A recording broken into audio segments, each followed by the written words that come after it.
નમસ્કાર દર્શક મિત્રો, સાવરકુંડલાની રફતારમાં આપનું સ્વાગત છે। આ દ્રશ્ય જોઈને આપને લાગી રહ્યું છે કે આ દ્રશ્ય કોઈ સ્વિમિંગ પુલનું કે નદી નાળાનું છે, પરંતુ વાસ્તવિકતા એ છે કે આ દ્રશ્ય સાવરકુંડલાના હાલસમા ઘણા વિસ્તાર અને જ્યાં હજારો લોકોની અવરજવર છે તેવું મેન બજારનું છે। છેલ્લા 47 દિવસથી ભાજપ શાસિત નગરપાલિકાના સત્તાધીશો દ્વારા મહામુસીબતે આ રોડ રસ્તાનું કામ પૂરું કરવામાં આવ્યા બાદ જાણે કે વેપારીઓએ કોઈ ગુનો કરી દીધો હોય તે રીતને અવારનવાર આ જ રોડના પ્રશ્નો ઊભા થતા હોય છે। અવારનવાર આ રોડ રસ્તા ઉપરથી આવતા પાણીઓ ભરાઈ જતા હોવા છતાં નગરપાલિકાના સત્તાધીશોને અવારનવાર રજૂઆતો કરવા છતાં પરિણામ શૂન્ય મળી રહ્યું હોય વેપારીઓને। ત્યારે સવાલ એ ઉઠી રહ્યો છે કે લોકશાહીની અંદર લોકોનો પ્રશ્ન મહત્ત્વનો હોય છે કે પછી કોન્ટ્રાક્ટરના બિલો।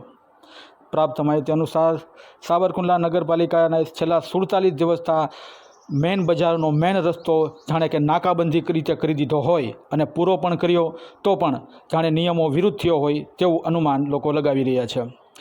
લોકશાહીની અંદર લોકોના પ્રશ્ન મહત્ત્વના હોય છે, લોકોની ઈચ્છા મહત્ત્વની હોય છે, પણ લાગી રહ્યું છે કે ભાજપના રાજની અંદર લોકોની ઈચ્છા કે લોકોના પ્રશ્ન નહીં પરંતુ કોન્ટ્રાક્ટરની ઈચ્છા બળવાન હોય તેવું લાગી રહ્યું છે।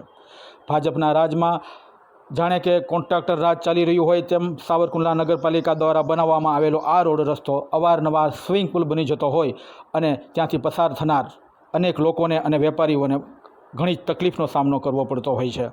પરંતુ આ કોન્ટ્રાક્ટરની બેદરકારી અને નગરપાલિકાના સત્તાધીશોની આળસનું ફળ આજે સાવરકુંડલા મેન બજારના વેપારીઓ ભોગવી રહ્યા છે। કારણ કે સાવરકુંડલાને સવર્ણકુંડલાનું સપનું દેખાડી અને સત્તા સ્થાને આવનાર ભાજપ હવે લોકોના નાના અને પાયાના પ્રશ્ન પણ જાણે કે આળસ કરી રહ્યું હોય કેવું લાગી રહ્યું છે। ત્યારે હવે જોવું રહ્યું કે લોકશાહીની અંદર લોકોના પ્રશ્નો મહત્ત્વના હોય છે, લોકોની ઈચ્છા મહત્ત્વની હોય છે, પણ ભાજપ શાસિત નગરપાલિકાના સત્તાધીશો હવે છેલ્લા કેટલાક સમયથી મીઠા મોઢા કરવામાં વ્યસ્ત હોય અને કોન્ટ્રાક્ટરો પણ જાણે કે રેઢું રાજ હોય તે રીતે ભ્રષ્ટાચાર કરી અને કટકી કરવામાં વ્યસ્ત હોય તેવું લાગી રહ્યું છે। ત્યારે જો આ પ્રશ્નનો યોગ્ય નિકાલ થોડા જ દિવસોમાં નહીં આવે તો ના છૂટકે વેપારી આલમ દ્વારા આંદોલનની પણ તૈયારી કરવામાં આવશે।